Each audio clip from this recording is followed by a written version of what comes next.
Le thème aujourd'hui, c'est optimiser votre recherche d'emploi en devenant un candidat d'élite. Alors, je vais devoir vous expliquer ce que c'est parce que c'est une terminologie qui m'est vraiment propre. Et un candidat d'élite, au risque de vous surprendre, c'est une personne qui est obsédée par l'efficacité de sa recherche d'emploi. Mais pas dans n'importe quel sens. C'est-à-dire que l'efficacité doit être maximale et les efforts minimaux. Donc c'est un partisan du moindre effort, quelque part. Un candidat d'élite, par exemple, ne va pas envoyer une centaine de CV. Il ne va pas se focaliser uniquement sur les annonces d'emploi. Il va activer son réseau. Lorsqu'il envoie son CV, il est sûr d'avoir un entretien, et lorsqu'il reçoit un entretien, il est sûr d'être retenu pour le poste. Alors, est-ce que ça vous intéresse? J'espère bien. Alors, on va démarrer tout de suite. Mais avant, je vais me présenter. Je m'appelle Uriel Mégnassan. J'aide les gens dans la vie à exploiter le maximum de leur potentiel dans leur carrière. C'est-à-dire que ça peut passer par de la recherche d'emploi. Je peux également aider les gens à renégocier leur salaire, mais également à entreprendre. Donc la casquette qui vous intéresse aujourd'hui, c'est celle de la recherche d'emploi, et c'est ça qu'on va aborder. Alors j'ai créé il y a quelques années en fait, une méthode qui permet aux gens de décrocher un emploi très facilement. Alors très facilement, ça ne veut pas dire qu'il n'y a pas grand-chose à faire, il y a quand même des efforts à fournir. Alors on va simplement les faire aux bons endroits. On ne va pas les faire on va pas rédiger 50 fois le CV, on ne va pas contacter 300 entreprises, on va vraiment faire les efforts aux bons endroits afin d'être efficace au maximum. Alors, j'ai créé Career Punch, qui est un blog et en même temps une plateforme de coaching en ligne 100% gratuite. Donc, je vous donnerai comment vous inscrire tout à l'heure. Et sur cette plateforme, vous allez pouvoir en fait tout simplement améliorer votre CV, vos lettres de motivation, préparer vos pitchs pour les entretiens d'embauche, apprendre à négocier un salaire et pas mal d'autres fantaisies de ce genre. Alors, avant tout, on va faire un petit sondage. Qui parmi vous a déjà chercher des informations, des conseils sur Internet pour améliorer sa recherche d'emploi ou dans des livres? Levez la main. D'accord, c'est le cas de quasiment tout le monde. Qui parmi vous est en recherche d'emploi? Très bien. Qui est en recherche d'emploi depuis moins de 2 mois?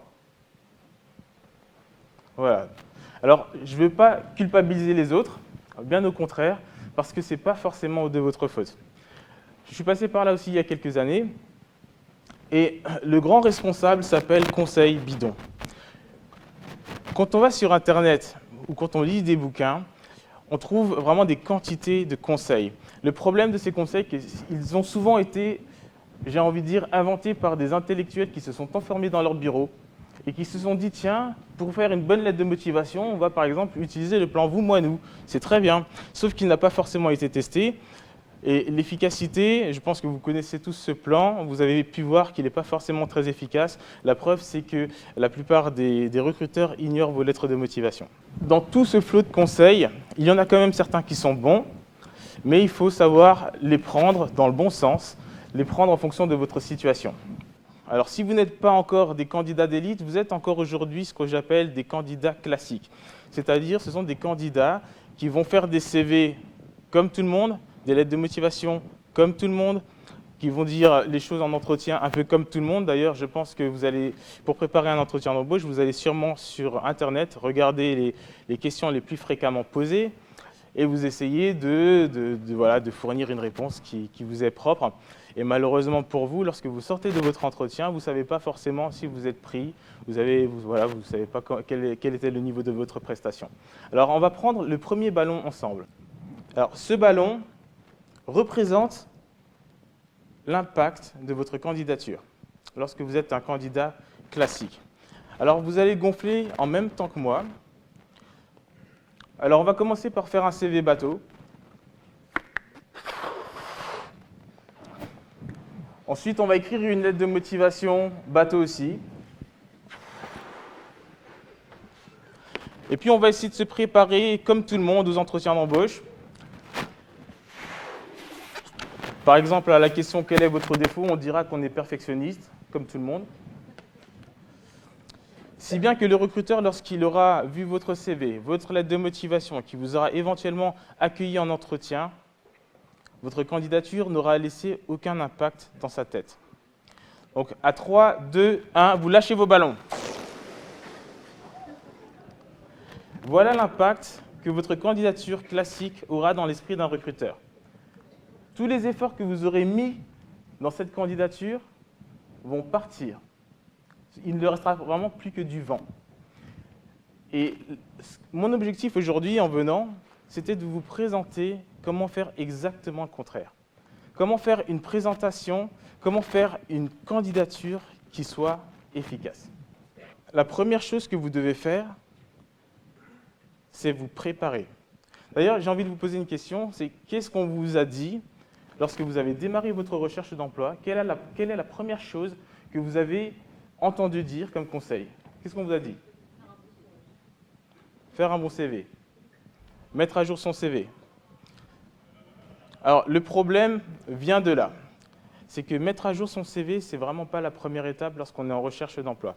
Pourquoi? Parce que si vous faites ça, en fait, vous allez forcément manquer des informations, des arguments forts auxquels vous ne pensez pas tout de suite et qui pourraient vraiment vous vendre. Lorsque vous commencez par mettre à jour votre CV, la première chose aussi, c'est que vous ne savez pas forcément quoi mettre dedans. Donc pour ça, il faut changer de méthode. Et c'est un petit peu comme dans le sport. Alors moi, j'aime bien la boxe. C'est pour ça que dans ma méthode, il y a un vrai parallèle. La boxe est vraiment omniprésente. D'ailleurs, ma méthode est fondée entre la compréhension de la psychologie, les techniques marketing et les techniques de boxe. Alors, on va commencer par se préparer. Et quand on se prépare pour la recherche d'emploi, ce qu'il faudrait faire, c'est d'avoir une vue d'ensemble de son parcours professionnel. Alors, dans ma méthode, j'ai créé ce que j'appelle le palmarès professionnel. C'est un outil de travail qui va vous permettre de répertorier toutes les informations indispensables pour plus tard faire des CV, des lettres de motivation efficaces, mais également être très efficace en entretien d'embauche. La première chose que vous devez faire, c'est donc ce palmarès professionnel qui contient en fait 4 types d'informations. La première information, ça va être les missions que vous avez réalisées. Quelles sont les tâches que vous avez faites, quelles sont les tâches qui vous étaient confiées.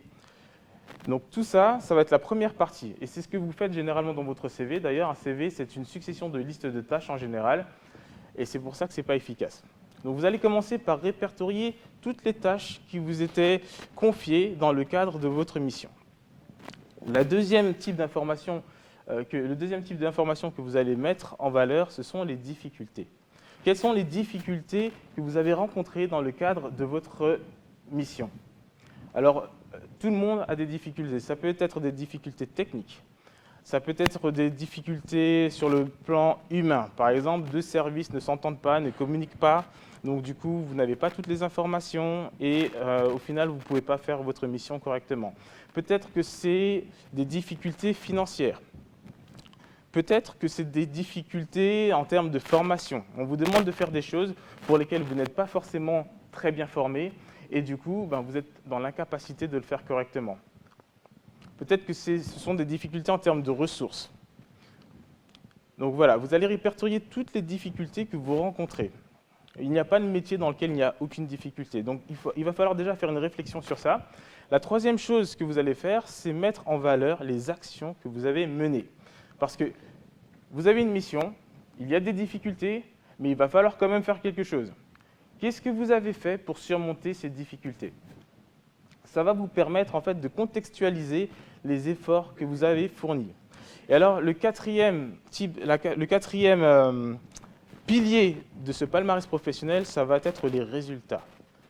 Quels sont les résultats que vous avez apportés à l'entreprise? Qu'est-ce que vous avez augmenté, diminué? Qu'est-ce que vous avez amélioré? Tout ça, vous allez devoir le quantifier. Parce que c'est vraiment ce type d'information qui va vous permettre de vous démarquer. Si vous êtes, par exemple, secrétaire, et que l'une de vos missions, c'est de faire le filtre au niveau des appels, donc il peut très bien arriver que entre une date T1 et une date T2, vous avez fait en sorte qu'il y ait moins d'appels parasites. Combien? C'est un résultat. Donc quand vous faites cette réflexion-là, c'est quelque chose qui peut paraître rébarbatif, peut-être même insignifiant. Mais sachez que même des joueurs professionnels de football, de handball, de boxe font des mouvements basiques tous les jours. Ils les répètent pour être vraiment les meilleurs. Donc quand on est en recherche d'emploi, c'est un peu la même chose. On est obligé de passer par ce type de réflexion pour mettre en valeur son parcours professionnel. Et lorsque vous faites ça, vous posez les fondations de votre recherche d'emploi. Parce que très souvent, ce qui s'est passé avec les gens que j'ai accompagnés, ils se sont rendus compte qu'ils étaient capables de travailler dans un autre poste. Ils étaient focalisés sur un poste bien défini, et puis en faisant le palmarès professionnel, ils se sont rendus compte qu'ils pouvaient faire autre chose, qu'ils avaient des compétences qui étaient transférables dans un autre domaine. Donc ça vous ouvre d'office des portes pour postuler éventuellement sur d'autres types de postes. Et je vous assure qu'en faisant ça, vous êtes systématiquement mieux préparé que tous les autres candidats. Parce que le candidat classique va se contenter de mettre à jour son CV. Et lorsqu'on va lui demander quelles sont vos meilleures réalisations, attendez, il faut que je réfléchisse. Donc il va falloir pour vous faire cette réflexion afin d'être mieux préparé que tous vos concurrents. Mais ça ne suffit pas. Le deuxième pilier, ça va être le réseau. Alors, il y a une idée un petit peu fausse sur le réseau. Pour beaucoup de gens, c'est du piston. Mais le piston, en fait, c'est de la création de réseaux intelligentes. Et le réseau, vous l'utilisez dans tous les secteurs de votre vie sans forcément vous en rendre compte. Lorsque, par exemple, un ami vous a suggéré tel type de film ou vous a permis d'avoir tel type de place pour un concert, par exemple, c'est du réseau. Qui parmi vous, par exemple, a rencontré l'homme ou la femme de sa vie grâce à une connaissance commune? Levez la main. Vous êtes des pistonnés. Donc, vous voyez, on utilise le réseau dans plein de secteurs dans notre vie, mais malheureusement trop peu dans le secteur le plus important, la carrière, le travail. Parce que vous allez passer beaucoup plus de temps à travailler qu'avec les gens que vous aimez. Vous allez passer 8 à 10 heures par jour au bureau et quelques heures le matin et le soir avec vos proches. Donc c'est très important d'utiliser le réseau lorsque vous êtes en recherche d'emploi. Pour comprendre l'intérêt du réseau, vous devez aussi bien comprendre qu'il y a deux secteurs dans le marché de l'emploi, le marché visible et le marché invisible. Le marché visible, ce sont les offres d'emploi. Donc tout ce que vous pouvez trouver sur le site du Pôle emploi, tout ce que vous pouvez trouver sur les job boards, sur les sites comme l'APEC, les sites internet des entreprises qui recrutent directement, tout ça, ce sont les offres qui sont accessibles au public. Il n'y a pas forcément besoin d'avoir un réseau pour y accéder. Et donc, c'est ce qu'on appelle le marché visible. Et on estime que ça représente entre 20 et 25% des offres réelles totales. Le marché invisible, ce sont toutes les offres qui ne seront jamais publiées. Parce qu'il faut savoir que lorsqu'une entreprise cherche un nouvel employé, elle ne va pas forcément passer par une annonce. Elle n'en a pas forcément le temps, pas forcément les moyens et pas forcément l'envie. Donc, qu'est-ce qu'elle va faire? Elle va chercher dans son réseau direct. Est-ce que vous ne connaissez pas quelqu'un qui pourrait remplacer Sylvie qui part à la retraite dans quelques mois? Et alors, les employés vont se transformer en ambassadeurs et vont essayer de recruter quelqu'un. Et c'est pour ça que, de temps en temps, à des dîners de famille, on vous dit, vous savez, dans ma boîte, on cherche quelqu'un. Voilà, c'est du réseau. Donc, si vous exploitez votre réseau, vous aurez accès à ce marché invisible, qui représente donc 75 à 80% des offres réelles totales. D'où l'intérêt d'exploiter son réseau. Alors, la première chose à faire, ça va être de scanner son réseau. Vous avez, parmi vos connaissances, en fait, deux types de relations. Vous avez les personnes que vous connaissez, on va appeler ça les membres de votre réseau direct, et les membres que vous ne connaissez pas, ou très peu, donc ça sera des membres du réseau indirect. Il est toujours possible de se connecter avec un membre du réseau indirect grâce à un membre de votre réseau direct. Et si je suis devant vous aujourd'hui, c'est exactement ce que j'ai fait. J'avais une connaissance qui connaissait bien les organisateurs de ce salon, et alors il m'a suffi de me faire recommander auprès des organisateurs de ce salon, et me voici devant vous. 2 coups de fil. Et il est possible de décrocher des entretiens, des emplois, des négociations, des clients, des contrats, exactement de cette manière. C'est ce que font d'ailleurs tous les assureurs. Les assureurs, lorsqu'ils vous contactent, ils vous disent « Oui, c'est Marilyn qui m'a donné votre numéro ». Ils vont volontairement pas donner le nom de famille pour faire croire qu'ils les connaissent très bien. C'est une technique marketing, toute simple. Et en tant que demandeur d'emploi, vous pouvez faire exactement la même chose. Le réseau va vous aider à grandir dans votre carrière. Le réseau vous aidera donc à décrocher une opportunité de poste. Il vous aidera donc à faire des partenariats stratégiques. Il peut vous aider à trouver l'âme sœur. Il peut vous aider vraiment dans tous les secteurs de votre vie et particulièrement dans la carrière. La troisième chose, la plus importante à maîtriser pour vous, ça va être le CV. Et vous avez vu, c'est la troisième chose, pas la première.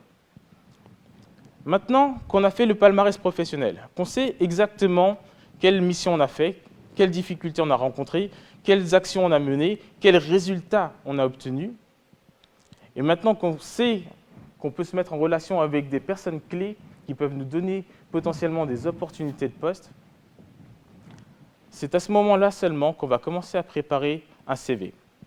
Alors le CV, je suis un fanatique du CV. Je ne sais pas, à votre avis, combien de versions de mon CV j'ai en ma possession? Un chiffre. 12. Plus. 263 versions de mon CV. Alors moi je l'ai fait simplement parce que dans ma logique, pour créer ma méthode, je me suis dit que comme je n'ai pas fait d'école de coaching, comme je n'ai pas passé de diplôme, il fallait que je trouve un moyen d'être légitime. Et alors ma femme m'a proposé, tiens, puisque tu n'as pas fait d'école, puisque tu n'as pas de diplôme, pourquoi est-ce que tu ne passerais pas des entretiens blancs? Pourquoi est-ce que tu ne postulerais pas et que tu ferais tes tests et que tu noterais tous tes résultats? Et c'est exactement ce que j'ai fait. J'ai passé, depuis 2011, je ne pourrais même pas compter le nombre d'entretiens, mais ce qui est important, c'est que j'ai fait ça avec un minimum d'efforts. Les efforts, je les ai concentrés sur l'optimisation extrême de mon CV. Je peux vous dire que un CV, effectivement, quand il est classique, il est lu en quelques secondes. D'ailleurs, ça va être l'occasion de parler de 2 mythes sur le CV. Le premier mythe, c'est vraiment le recruteur Lucky Luke. Alors effectivement, on pense que parce que les recruteurs n'accordent que quelques secondes à votre CV, alors il va falloir faire en sorte qu'ils puissent passer ces 6 secondes sur le vôtre. En réalité, vous devez raisonner à l'envers. Parce que votre CV n'est pas intéressant, ils passent 6 secondes dessus. Si votre CV est intéressant, ils peuvent passer plusieurs minutes sur votre CV. Et donc, l'idée, c'est d'essayer de trouver une façon de créer un CV sur lequel le recruteur est obligé de s'arrêter. Je vais vous montrer un exemple un petit peu plus tard. La deuxième plus grosse maladie sur les CV, c'est les CV liste de tâches. Alors, si vous êtes, par exemple, comptable, vous allez dire des choses comme traitement des factures, des devis, réalisation des bilans de l'entreprise, etc., etc. Donc ça, c'est une fiche de poste. Ce n'est pas un CV. Le problème des listes de tâches, c'est que si votre CV ne contient uniquement ce type d'informations, qu'est-ce qui prouve que c'est vrai? Rien. 0. Je pourrais très bien être une personne incompétente, voir une annonce et dire tiens, ils ont mis qu'il faut se maîtriser, il faut savoir faire les bilans, tiens, je vais le mettre sur mon CV.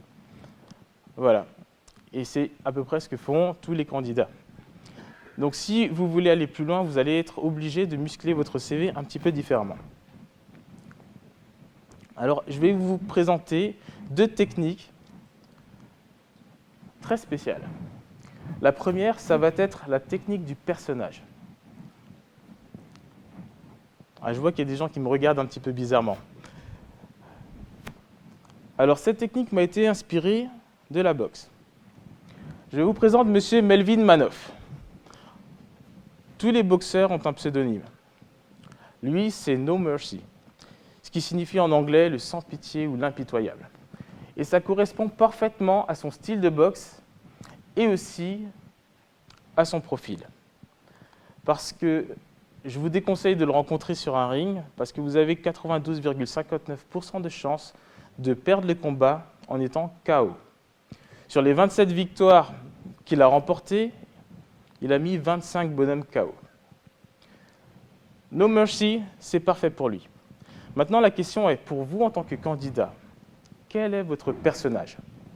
Si vous êtes un comptable, est-ce que vous allez être le comptable qui sait faire les bilans, traiter les factures, comme tous les autres comptables, ou vous allez être le comptable qui est efficace et qui est capable de faire diminuer les frais de roulement et d'augmenter la trésorerie d'une entreprise? C'est un personnage déjà plus intéressant, vous ne trouvez pas? Donc, quel que soit votre métier, vous devez essayer de trouver un personnage. Et ce personnage, vous ne devez jamais le perdre de vue lorsque vous faites votre CV. Si vous êtes le comptable qui peut diminuer les frais de roulement et augmenter la trésorerie de l'entreprise, vous devez dans votre CV ne mettre uniquement les informations qui vont appuyer ce trait de personnage. La deuxième chose que vous allez faire, c'est de tout chiffrer. On ne va pas dire qu'on encadre une équipe. On va dire qu'on encadre une équipe de 10 personnes. On ne va pas dire qu'on traite les appels téléphoniques. On va dire qu'on traite par exemple 43 appels par jour. On ne va pas dire qu'on est responsable d'un parc informatique. On va dire qu'on est responsable d'un parc informatique qui contient 380 postes, avec 5 serveurs, avec des sauvegardes tous les 3 jours, etc., etc. Vous allez chiffrer non seulement vos actions, mais également vos résultats. Les chiffres, quand ils sont là, ils parlent tout de suite. Si je vous dis, jeune homme, 24 ans, 2 grammes dans le sang, accident, 4 morts. Qui n'a pas compris l'information? Simplement avec quelques chiffres, je vous ai donné une information concrète. On sait de quoi il s'agit, on sait les conséquences. Lorsque vous faites ça dans votre CV, avec vos actions et vos résultats, le recruteur et c'est seulement à ce moment-là qu'il est capable de vous évaluer. C'est seulement à ce moment-là qu'il est capable de se dire « Tiens, si ce jardinier sait gérer un espace de 2 hectares, mon exploitation c'est 1,7, c'est parfait. » Il est capable de vous positionner et de se projeter avec vous dans son entreprise. Et lorsque vous faites ça, forcément, votre valeur marchande va augmenter, mais surtout, vous allez pouvoir vous démarquer. Vous allez en dire beaucoup plus que tous les autres candidats. Et c'est comme ça que, pour ma part, j'ai réussi à enchaîner les entretiens, et c'est comme ça que les gens que j'accompagne arrivent à les enchaîner aussi. Je peux vous raconter l'histoire de Giovanni. Giovanni il avait 25 ans à l'époque où je l'ai rencontré. Ça faisait presque 1 an qu'il était au chômage. 128 candidatures qui ont donné 3 entretiens avec 0 proposition de poste. On a travaillé ensemble pendant 2 semaines et on a préparé 5 candidatures. 4 entretiens d'embauche et 3 propositions de poste. Simplement parce qu'il était passé par le palmarès professionnel, qu'il avait pu chiffrer ses actions, ses résultats, les difficultés, qu'il avait été capable de les positionner dans son CV et de les expliquer en entretien d'embauche. Parce que lorsque vous faites un CV qui est chiffré, on ne va pas vous faire venir pour vous demander vos qualités et vos défauts. On va vous demander comment est-ce que vous avez fait pour obtenir tel ou tel résultat. Voici le CV de Vincent. Vincent est un gestionnaire de paye. Alors, il y a souvent un débat que j'entends, et puis j'étais à une conférence ce matin où l'intervenant expliquait qu'il faut faire un CV de 2 fois une page. Moi, je reste convaincu que si on postule en France, on peut se limiter, même avec plus de 20 ans d'expérience, à une seule page. On ne voit même pas tout le CV, mais par contre, on voit toute l'expérience professionnelle de Vincent. Vincent a 21 ans d'expérience. Et la différence avec tous les autres CV, c'est qu'il y a beaucoup de chiffres. tout est chiffré. 18 responsables d'unités formées. 88% de pertes de temps éliminées. Moins 25% des arrêts maladie. On commence par donner le menu avec des chiffres forts. Et puis ensuite, on va détailler le menu. On va les contextualiser. On va expliquer que c'était pour 900 personnes réparties sur 3 cliniques, par exemple. Qu'ils devaient traiter 150 fiches de paye, qu'il y a une baisse significative des heures de remplacement de 600 heures par an, etc., etc. Alors, vous imaginez bien que Vincent, lorsque je l'ai rencontré, était incapable de sortir ce genre de chiffres. Pour cela, on a dû s'arrêter, on a dû prendre une feuille, une calculatrice, et je lui ai dit, mais ok, combien de personnes? Ah, je ne sais pas. Et puis c'est là qu'il a commencé à chercher les documents et s'est rendu compte qu'il y avait quand même 900 personnes. C'est à ce moment-là qu'il s'est rendu compte qu'effectivement, au total, il y avait 600 heures d'heures de remplacement en moins. C'est à ce moment-là qu'il s'est rendu compte qu'il y avait 25% d'arrêt maladie en moins. Donc d'où l'intérêt de ne pas commencer par le CV, parce que si vous commencez par le CV directement, ça, vous ne serez jamais capable de le faire. C'est impossible. Alors, il y a une chose qui ne frappe pas forcément la vue, mais si vous regardez bien, on a 1, 2, 3, 4 expériences professionnelles, d'accord? Elles sont classées par ordre antéchronologique, et on a fait en sorte que la plus ancienne paraisse la plus petite. Et plus on remonte, plus on a de détails. J'appelle ça l'illusion d'optique. On peut se débrouiller systématiquement pour faire ça. Alors vous voyez que par exemple, la première expérience, on a 3 grosses puces. La deuxième expérience, on en a 2. Et les 2 dernières, on n'a seulement qu'une seule puce, dont la dernière avec une seule ligne. Lorsque vous faites un CV et que vous voulez montrer que vous avez évolué, je vous conseille de faire ce genre de schéma. De montrer que plus on remonte dans le temps, et moins il y avait de choses à dire. Plus l'expérience est récente, et plus vous êtes capable de faire des choses. Vous envoyez un message subliminal comme ça au recruteur pour vous lui montrer que vous avez énormément évolué. Alors, ça, comme ça, si je ne vous l'avais pas dit, je ne pense pas que vous l'auriez remarqué. Un recruteur ne le remarque pas forcément tout de suite. Mais on le voit quand on enchaîne les actions et les résultats. Alors, une autre chose aussi. Quand vous voulez faire de l'optimisation extrême de CV, je me suis rendu compte que, effectivement, lorsqu'on fait des CV de 2 pages, et qu'en plus le recruteur n'a pas beaucoup de temps, on est déjà un petit peu perdant. Simplement parce que les informations vont être diluées. Mais la chose que je me suis vraiment rendu compte, c'est que lorsqu'on fait un CV de 2 pages, très rarement, toutes les informations sont indispensables. Et donc, si vous vous cantonnez uniquement aux informations indispensables, vous pouvez très facilement tomber sur une page. Et là, l'expérience professionnelle prend un peu plus d'une demi-page du CV. 21 ans d'expérience professionnelle pour le monsieur. J'ai envie de dire que si vous êtes frustré par le fait de ne pas pouvoir tout dire, ne mettez que le meilleur, les résultats les plus percutants. Les autres, vous pourrez toujours les détailler en entretien. Mais ce sont les meilleurs résultats qui vont vous attirer des entretiens d'embauche. On va passer maintenant à la lettre de motivation. La lettre de motivation, c'est un document. On entend souvent dire qu'elle est inutile.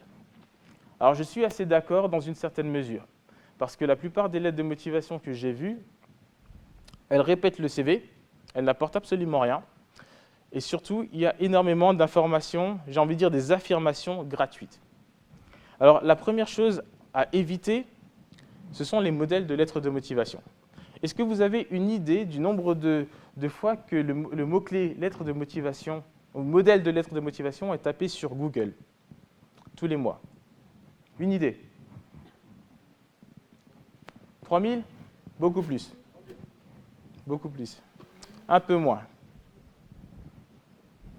70 000.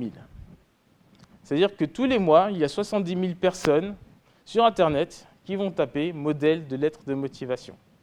Ils vont trouver un modèle. Alors, il y a un modèle de lettre de motivation vendeuse, modèle de lettre de motivation chauffeur. Et on va trouver un modèle, on va le personnaliser un petit peu et on va l'envoyer. Alors, je ne sais pas si vous voyez le problème, mais imaginons que vous voyez ici tous des hommes. Vous voyez, il y a une belle femme qui passe dans la rue. Alors, il y a cette réplique du film là, que vous adorez. Alors, vous allez essayer de la séduire grâce à cette réplique. Et vous allez sous-entendre que c'est vous l'inventeur de cette réplique. Le problème, c'est que la femme en question a vu le film 15 fois et c'est son film préféré. Pour le recruteur, c'est exactement la même chose. Lorsque vous utilisez un modèle de lettre de motivation, vous mentez. Vous dites, c'est moi qui ai écrit ça, mais ce n'est pas vous. Et le recruteur, le problème, c'est qu'il l'a déjà vu un nombre incalculable de fois. Je discutais il n'y a pas très longtemps avec un chef d'entreprise qui m'expliquait qu'il a reçu 20 candidatures venant du Pôle emploi, et sur les 20, 14 avaient exactement la même lettre de motivation. Ça la fout mal. Alors, la deuxième chose que je vous recommande d'éviter, c'est le plan vous, moi, nous. Donc, pour ceux qui ne connaissent pas, le plan vous, moi, nous est un plan en 3 paragraphes dans lequel, dans le premier paragraphe, vous allez parler, donc le vous, c'est l'entreprise. Vous allez parler de l'entreprise, vous allez la présenter, et souvent, c'est un peu le mode lèche-bot. Vous êtes un super leader, blablabla, blablabla. Le second paragraphe, c'est le paragraphe moi. Vous allez vous présenter en tant que candidat. Et généralement, c'est là où on a droit à des affirmations gratuites. Je suis quelqu'un de rigoureux, j'ai l'esprit d'initiative, etc., etc. Et ensuite, le troisième paragraphe, c'est le nous, dans lequel on va essayer de mettre, de dire, bon, ben voilà, j'aimerais bien que vous me rencontriez dans le cadre d'un entretien d'embauche, par exemple, et terminer. Ce plan était déjà en action lorsque j'avais peut-être 4 ou 5 ans que j'ai joué au bac à sable. Donc je pense que presque 30 ans plus tard, il est peut-être temps de changer. Alors dans une lettre de motivation, on va éviter ce que je vous disais tout à l'heure, les phrases gnangnan, qui signifient en fait, voilà, je suis telle qualité et zéro argumentation. J'ai envie de poser la question, qui n'a jamais utilisé dans une lettre de motivation l'expression dynamique et motivé? Qui n'a jamais utilisé cette expression? Voilà, on a quelques bras qui se lèvent, ce qui signifie que tous les autres, vous êtes coupables. Très bien. Eh bien, dynamique et motivé, je saurais répondre à vos attentes, est l'une des phrases les plus utilisées. Donc, effectivement, si vous voulez vous démarquer, on va essayer d'éviter de faire comme tout le monde. Le gros défaut, c'est que quelle est la justification et comment est-ce qu'on peut justifier le fait d'être dynamique et motivé dans cette phrase? Rien. Donc, vous devez écrire des arguments forts. Et pour écrire des arguments forts, il y a une certaine méthode. Alors, comme je vous le disais, je suis un fanatique des CV, mais également des lettres de motivation. Et je me suis amusé à essayer de découvrir s'il était possible d'utiliser un système qui vous permette d'écrire tout le temps des phrases percutantes. Et alors, je ne vais pas vous raconter en détail l'expérience, mais ça a duré quelques mois. Et j'ai pu identifier 6 formules pour écrire des phrases qui sont systématiquement intéressantes pour un recruteur. Alors, je vais vous présenter une de ces formules. Une de ces formules, c'est une phrase qui va mettre en relation une action que vous avez menée avec un résultat que vous avez obtenu. Lorsque vous faites ça, vous pouvez par exemple écrire ce genre de phrase. Grâce à une stratégie de visibilité adaptée, j'ai permis d'augmenter de 140% le chiffre d'affaires de l'offre d'une très petite entreprise. Une phrase extraite d'une lettre de motivation d'une des personnes que j'ai accompagnées, qui, à la base, avait écrit « Dynamique et motivé, je saurai répondre à vos attentes ». Au lieu d'indiquer des qualités, je vous recommande de plutôt mettre des actions avec des résultats. Pourquoi? Parce qu'on va faire un jeu. À partir de cette phrase, quelles sont les qualités qu'on peut déduire?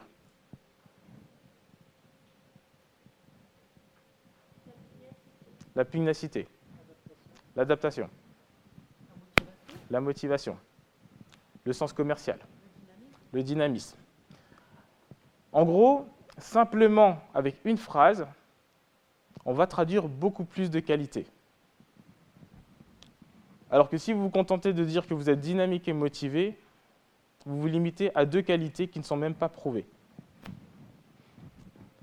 Alors on va passer aux entretiens d'embauche. Les entretiens d'embauche, pour moi, c'est devenu un vrai jeu. Alors à la base, lorsque j'ai voulu développer ma méthode, je m'étais fixé comme objectif de passer un entretien par mois. Ça me semblait déjà pas mal, mais il m'est arrivé d'en passer des fois 2 par jour. Et c'était toujours la même histoire. Mais j'ai compris, grâce à cet exercice, qu'un entretien d'embauche, ça ne consiste pas à répondre à des questions. Un entretien d'embauche, alors si je veux le dire poliment, ça consiste à convaincre le recruteur que vous êtes la meilleure option. Mais si je suis pragmatique, ça consiste à éliminer les autres candidats. Ça consiste à faire en sorte que le recruteur oublie tous les autres candidats qu'il a eus dans la journée. Il ne doit se rappeler que de vous. Si vous vous contentez de répondre aux questions, c'est game over. Terminé. Je vais vous parler d'une technique qui m'a encore été inspirée par la boxe. En boxe, on a ce qu'on appelle le shadow interviewing. Le shadow interviewing, ça consiste à quoi? Le shadow boxing, pardon. Le shadow boxing, ça consiste à boxer tout seul. C'est une boxe en solitaire. En fait, un boxeur va se mettre face à un miroir ou face à un mur et il va répéter ses mouvements. Il va les répéter de façon à rendre ses enchaînements les plus fluides possibles, de façon à ce que lorsqu'il se retrouve en situation de combat, ses enchaînements soient parfaits. Le shadow interviewing, c'est exactement le même principe. On va s'entraîner tout seul. On va prendre une question posée par un recruteur. On va s'entraîner à répondre de façon à rendre notre enchaînement de réponses parfait, de sorte que lorsqu'on se retrouve en entretien d'embauche, nos réponses soient percutantes. Alors c'est bien beau, mais j'avais envie de vous donner un exemple un peu inattendu. Je vais m'adresser particulièrement aux hommes. Qui n'a jamais entendu cette phrase?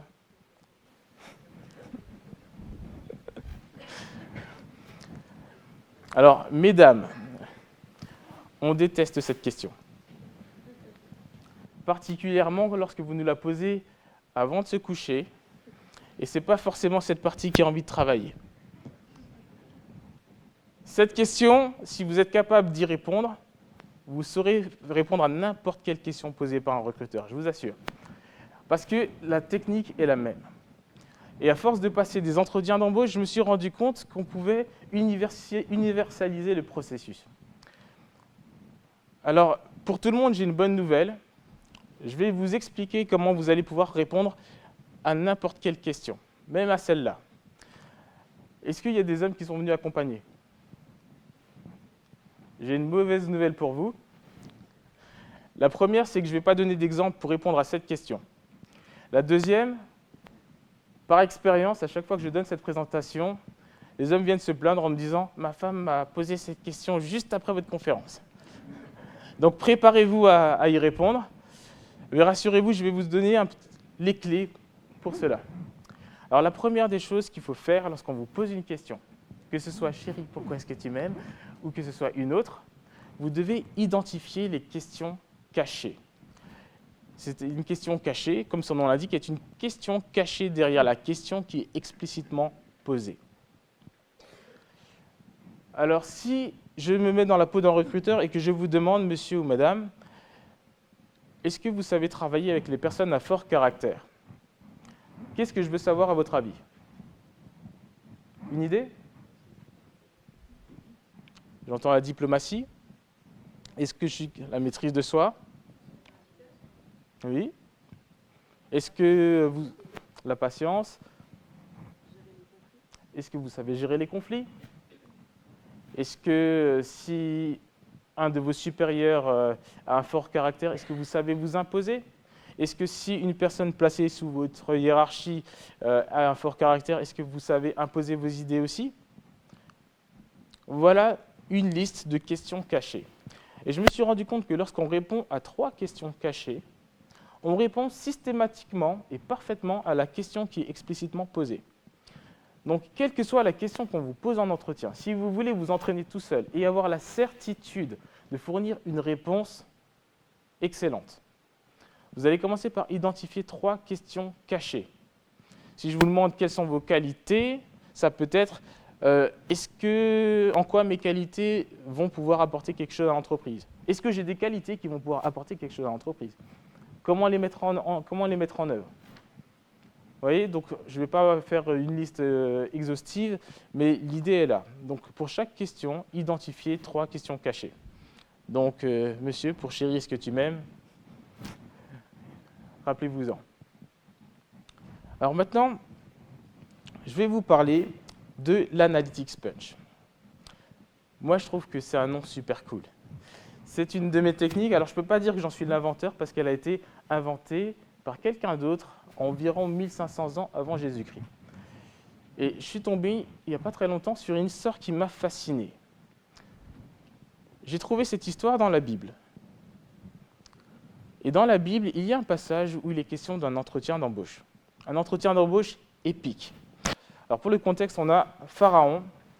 Pharaon fait depuis quelques jours 2 rêves qui reviennent toutes les nuits.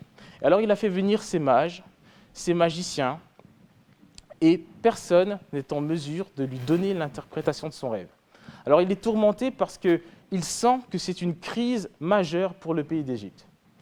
Et un de ses fonctionnaires lui dit, voilà, en prison, il y a un type, alors il n'a pas un CV vraiment top, ça fait 9 ans qu'il est en prison, en plus c'est un étranger, c'est un hébreu, mais il a la réputation de pouvoir interpréter les rêves. Cet hébreu s'appelle Joseph.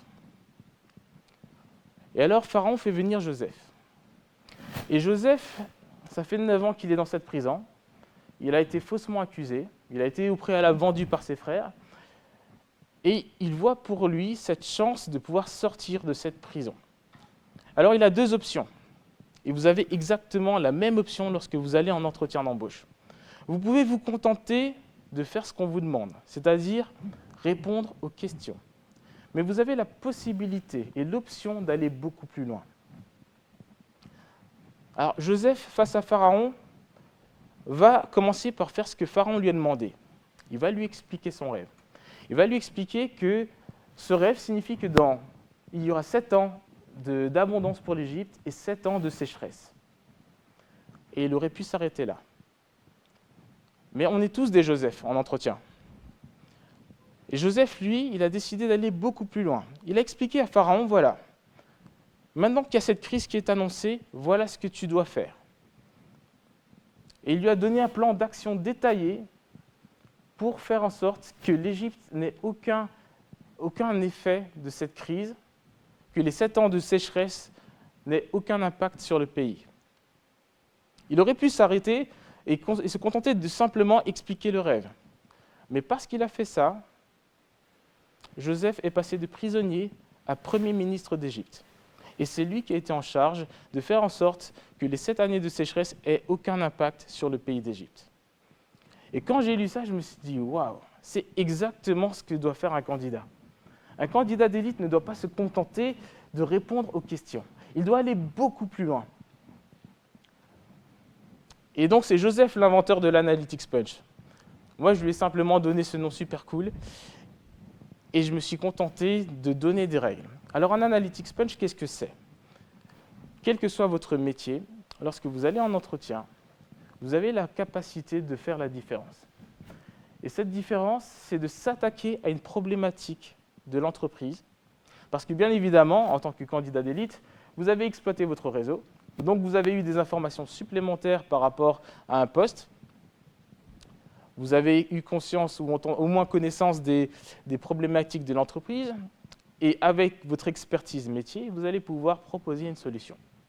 Par exemple, une secrétaire qui doit passer un entretien d'embauche, elle peut très bien dire, voilà, je sais qu'en tant que patron, un de vos problèmes, c'est votre planning.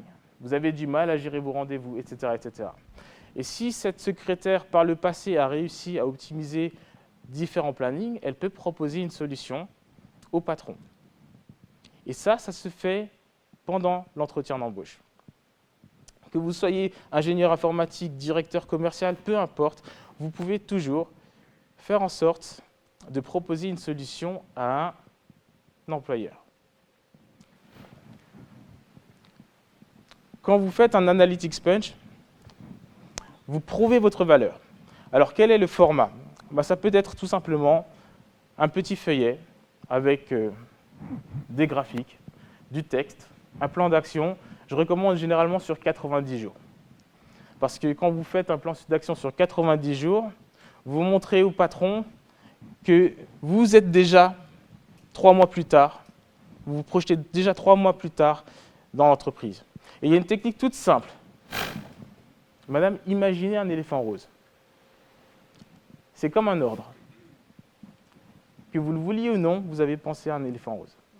Donc lorsque vous dites à quelqu'un, à un recruteur, imaginez, dans 3 mois, je travaille pour vous, voilà ce que je mets en place le premier mois, voilà ce que je mets en place le deuxième mois, voilà ce que je mets en place le troisième mois.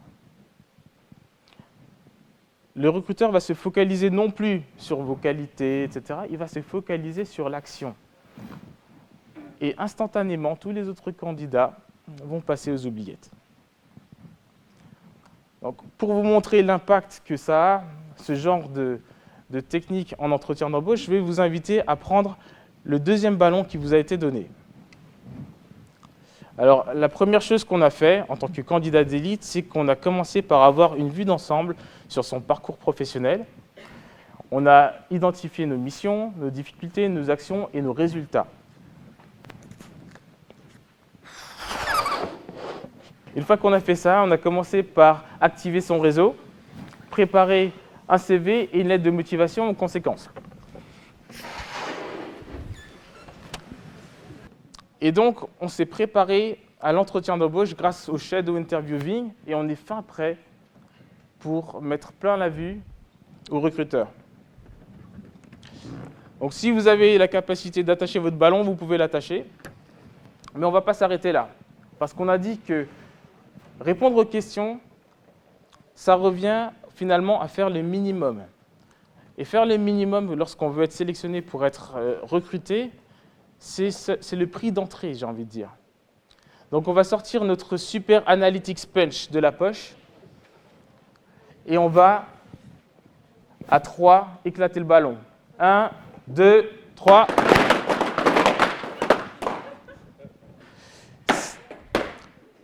Ça, c'était l'impact de votre candidature dans l'esprit d'un recruteur lorsque vous allez beaucoup plus loin que les autres candidats. Les autres candidats ont complètement été oubliés. Il ne reste plus que vous.